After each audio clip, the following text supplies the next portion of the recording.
Stage पर ये हमारे कोचिंग के स्टूडेंट होनहार, बहुत सीधे सरल स्वभाव और आप देख रहे होंगे डिसेंट से, है ना। ये हमारे यहाँ पढ़े और पढ़ने के बाद में कई सारे इन्होंने एग्जाम क्वालिफाई किए। राहुल जी अलीगढ़ से बिलोंग करते हैं, मेलरोज अलीगढ़ लोकल से ही है। इन्होंने सबसे पहले यूपी पुलिस 2018 कांस्टेबल पास किया, ज्वाइन नहीं किया। इनको लगा कि ये मुझे ज्वाइन नहीं करना चाहिए। इसके बाद आरपीएफ कांस्टेबल हुआ, फिजिकल में रह गए। रेलवे एएलपी क्वालिफाई हुआ, दिल्ली पुलिस कांस्टेबल फिजिकल छोड़ दिया या हुआ नहीं। सीजीएल मेन दे के आए अभी 2022 का ये, जिसका रिजल्ट अभी बीटेक में है। और फाइनली इन्होंने यूपीएसआई ज्वाइन किया। तो कल से इनकी ट्रेनिंग शुरू है, 13 तारीख परसों से। आज ट्रेन है और मिलने आए भैया, अपने अनुभव साझा किए, बहुत सारी बातें बताई। कोचिंग के बाद में यहाँ से जाने के बाद पुलिस में पता होता क्या है कि स्टूडेंट जब आते हैं, जुड़ते हैं, तो मिलते रहते हैं, बात होती रहती है, चीजें मेमोराइज रहती हैं, अपने बारे में बताते रहते हैं किस तरह से क्या करना है, सारी बातें। तो ये जो सारी चीजें है ना, ये सेल्फ मोटिवेशन से हैं। बार बार ये लगे रहे, पढ़े रहे, फॉर्म भरते रहे। फॉर्म भरने से ही होता है कि फॉर्म लगातार आप भरते रहेंगे ना, तो आपको मालूम है कि 2 महीने में मेरा पेपर है, 3 महीने पेपर है, तो आप पढ़ेंगे। और आप फॉर्म नहीं भरेंगे, 2 साल में एक फॉर्म डाल दिया, ऐसे काम नहीं चलता। आप अपने आप को चैलेंज दीजिए। जब फॉर्म भरेंगे तो आपको मालूम है पेपर तो पास करना ही है, तो पढ़ाई होती है। अपने आप को आप चैलेंज दीजिए तो बात बनती है। तो अहमद सर से बात करना चाहूंगा पहले मैं आपकी।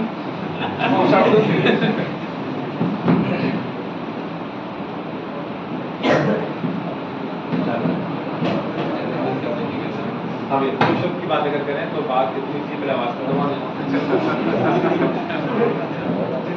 सुन पा रहे हैं। हाँ, बात इतनी सी है कि यहाँ कोचिंग की फील्ड में हम लोग जितने भी लंबे समय से काम कर रहे हैं, जितने भी लोग यहाँ सिलेक्शन लेके गए, उन सभी के संग स्टेज पर आते रहे हैं, लगातार फोटो आप देख रहे होंगे। एक ही बस मूल मंत्र है, मेहनत। और मेहनत कोई निरंतर मेहनत है, एक समय मांगती है और इतना आसान भी नहीं होता किसी भी चीज़ को पाना। ये जो जॉब है कि बहुत इजीली मिल जाए, 2 महीना 3 महीना 4 महीना। अब तक जितने भी लोगों से था, किसी का लक बाई चांस ऐसा रहा, जैसे कुछ स्टूडेंट्स मेरे पास ऐसे हैं एयरफोर्स के टाइम पर कि उन्होंने अपना 12th क्वालिफाई करके ग्रेजुएशन में एडमिशन लिया ही था, और एडमिशन लेने के तुरंत बाद उन्होंने एग्जाम दिया, तुरंत सिलेक्शन हो गया, वो उनका लक था।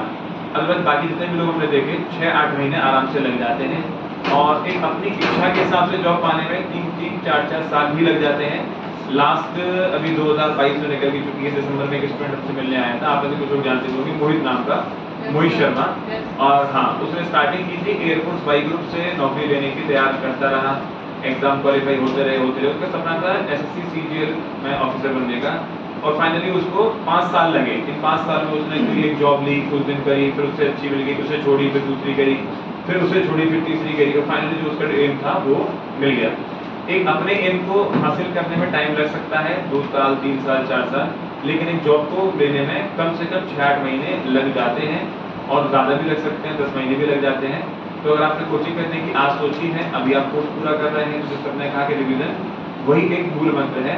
रिवीजन का मतलब आप चाहे घर करो, चाहे कोचिंग करो, चाहे कहीं करो, खुद से कर सकते हैं। आपका माहौल है ऐसा पढ़ाई का जहाँ लोग आपको मोटिवेट कर रहे हैं, तो आप घर भी कर सकते हैं। और अगर माहौल नहीं है ऐसा, आपके संग के जो लोग अराजक हैं या आपका दिमाग भटकाने वाले हैं, तो उसके लिए कोचिंग साधन बनता है। एक छोटी सी कहावत है, स्टोरी सुनी होगी, जैसे में रहते हैं वैसे बन जाते हैं। 4 दिन जुआरियों के संग रह लीजिए, 5वें दिन पत्ते फैलते दिखाई दोगे, और 4 दिन आप अच्छे लोगों के संग रह लीजिए, अगले दिन आप भी अच्छे ही दिखाई देंगे। बस इतनी सी बात।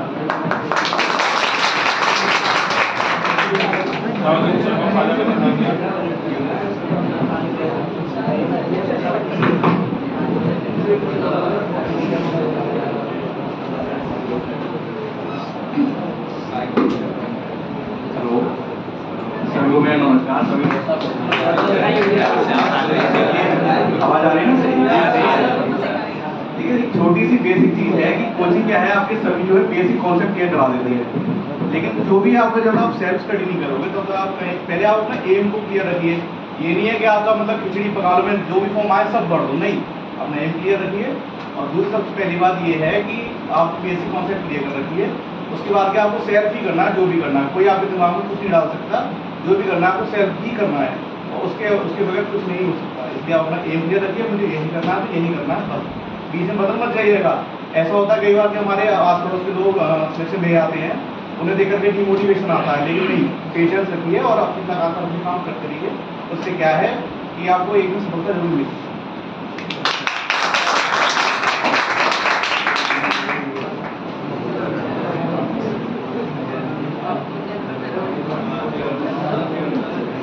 देखिए, एक बड़ी प्यारी बात कही राहुल जी ने कि कोई भी व्यक्ति, अगर हम बात करें जब तबीयत खराब होती है, डॉक्टर दवाई देता है, देता नहीं देता, तो वो दवाई तभी काम करेगी जबकि आप परहेज करेंगे खाने पीने का। सर्दी हो रखी है, दवाई ले आए और फिर से कोल्ड ड्रिंक के संग दवाई खा रहे हैं, समझ रहे हैं? तो क्या वो दवाई काम करेगी? बिल्कुल नहीं। दवाई अपना काम करेगी, रिजल्ट देगी, रिस्पॉन्स करेगी, बशर्ते आप क्या करें, आप सही परहेज करें, आप दिनचर्या को नियमित करें, आप नियम में रहें, अनुशासन में रहें, तो वो जो इफेक्ट देगी वो आपको तबियत ठीक करेगी। आप ये सोचते हैं कि बहुत सारे लोग जिम जाते हैं, हमारे सर अहमद सर जिम जाते हैं लेकिन जिम में आप कितना समय बताएंगे? 1 घंटे, 1.5 घंटे, 2 घंटे। वो 1.5-2 घंटे में आपको रिजल्ट दिखाई नहीं देगा। जो 22 घंटे बाहर रहते हैं ना, रिजल्ट में 22 घंटे में दिखाई देता है। जब जिम से बाहर होते हैं तब आप किस तरह से अपने आप को दिनचर्या को नियमित करते हैं, बैलेंस करते हैं। कोचिंग में आप आते हैं 3 घंटे, 3 घंटे तो हमारे सामने आप बैठे हैं, हम पढ़ा रहे हैं, उसके बावजूद भी हमें कंट्रोल करना पड़ता है 3 घंटों में आपको। इन 3 घंटों में भी हमें कंट्रोल करना पड़ता है, बताना पड़ता है, बातें नहीं करो या इस तरह की चीजें हमें निगाह रखनी पड़ती है। तो सोचो कि अगर इन 3 घंटों में मेरे सामने बैठकर मुझे कंट्रोल करना पड़ता है, जब इन 3 घंटे के बाद हम समाज में बाहर निकलते हैं तब क्या हालत होती होगी आपकी?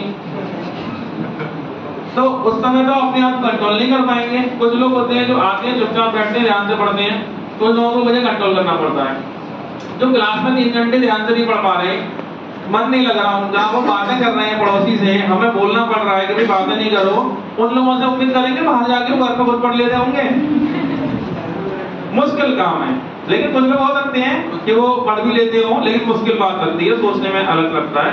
जो लोग यहाँ क्लास में 3 घंटे अपने आप को समर्पित कर देते हैं, झोंक देते हैं, सर आप पढ़ाओ, पूरा मन से और दिमाग से, पूरा फिजिकली मेंटली हम उसको लेक्चर को अटेंड कर रहे हैं, उन लोगों से ऐसी उम्मीद जरूर कर सकते हैं, घर जाके भी सेल्फ मोटिवेटेड रहते होंगे। तो यहाँ 3 घंटे के बाद जब आप घर पहुंचते हैं ना, वहां पे आपका क्या काम है, क्या पृष्ठभूमि है, किस तरह से आप काम करते हैं, दिनचर्या कैसे नियमित करते हैं, कैसे आप टाइम अपनी पढ़ाई के लिए निकालते हैं, कैसे आप अपने रेस्ट के लिए टाइम निकालते हैं और फिर थोड़ा एंटरटेनमेंट के लिए टाइम निकालते हैं, उन सबको पार करने के बाद एक दिन पूरा सफल होता है। कितने लोग ऐसे हैं जो आज 3 घंटे यहाँ पढ़ेंगे, उसके बाद बैक पैक शायद कल कोचिंग में बोले, ठीक है? कुछ लोग अपनी दिनचर्या को नियमित करते हैं बेहतर तरह से। तो जो नियमित और अपने आप को अनुशासित करते हैं, परिणाम भी सफल उन्हीं के हिस्से में आते हैं। तो आप अपनी दिनचर्या को नियमित करें। टीचर का काम है, आपको 2-3 घंटे हम यहाँ गाइडेंस देते हैं, मोटिवेट करते हैं, समझाते बताते हैं। इसके बाद काम शुरू होता है आपका कि अगले दिन यहाँ क्लास में आने से पहले आप खुद अपने आप अंदर झांकें कि आप क्या करके आए इस 24 घंटे के दौरान। अगर कुछ नहीं किया ना तो नतीजा सार्थक नहीं मिलेगा। इसलिए फिर से मैं आपसे एक ही बात कहना चाहूंगा, अपनी मेहनत जारी रखें, अपने आप को अनुशासित करें, दिनचर्या को व्यवस्थित करें। आप तमाम वीडियो देखते होंगे यूट्यूब पर कि ऐसे क्लास के टाइम टेबल को मैनेज करें। कुछ नहीं होता, अपने मन से सारी चीजें होती हैं। खुद से आप सोच के चलिए कि हमें कितना समय कहाँ देना है, और 3 घंटे यहाँ पढ़ रहे हैं तो कम से कम 6-7 घंटे तो आपको घर पे जाके पढ़ने ही पड़ेंगे।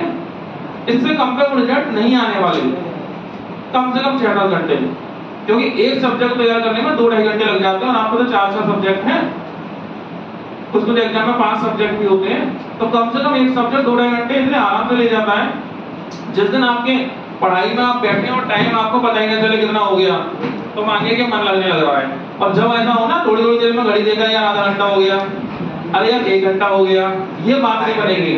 अपने आप को आपको समर्पित करना पड़ेगा, अपने 3-4 साल देने पड़ेंगे, उसके बाद का परिणाम जो होगा वो सुखद होगा। जॉब लेने के बाद अपने मन से आप लाइफ को एंजॉय तब करेंगे जब आपको लगे कि हाँ अब मैंने वो चीज छू लिया, उस लाइन को क्रॉस कर लिया जो मेरी डिजायर थी, जो मैंने अपने लिए बना रखी थी, उसके बाद आप एंजॉय में जाए।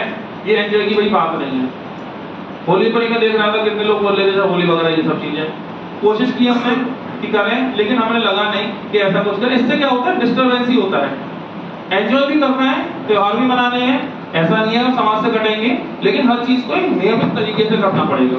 तो ऊपर वाला भी देखता है, कुदरत भी देखती है कि बच्चे ने कितनी मेहनत की है, उसका सार्थक परिणाम उसको मिलना ही चाहिए।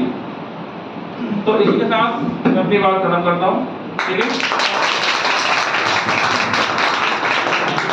मिलते हैं किसी एक और अगली सक्सेस स्टोरी के साथ में, और इस उम्मीद के साथ हम यहाँ जाएंगे कि जो मिठाई आज खा रहे हैं सिलेक्शन वाली, ये सिलेक्शन वाली मिठाई खिला के जा रहे हैं कोचिंग में, पक्की बात?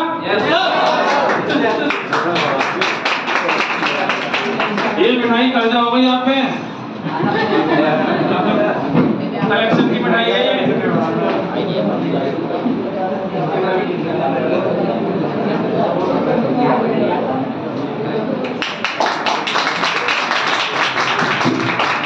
और यही से मैं जो भी लोग वीडियो को देख रहे हैं उन सबसे भी एक बात कहना चाहूंगा, जो हमारे कोचिंग के विद्यार्थी इस समय पढ़ रहे हैं वो, या जो पहले पढ़ते थे अभी पढ़ने नहीं आ रहे हो, उन सभी से मैं एक चीज और कहना चाहूंगा कि कई बार ऐसा होता है कोचिंग आपने की 3, 4, 5, 6 महीने, लेकिन सिलेक्शन आपका हुआ मान लीजिए कुछ समय के बाद, 6 महीने के बाद, 8 महीने, 10 महीने, यानी जब आप कोचिंग के रेगुलर विद्यार्थी नहीं है।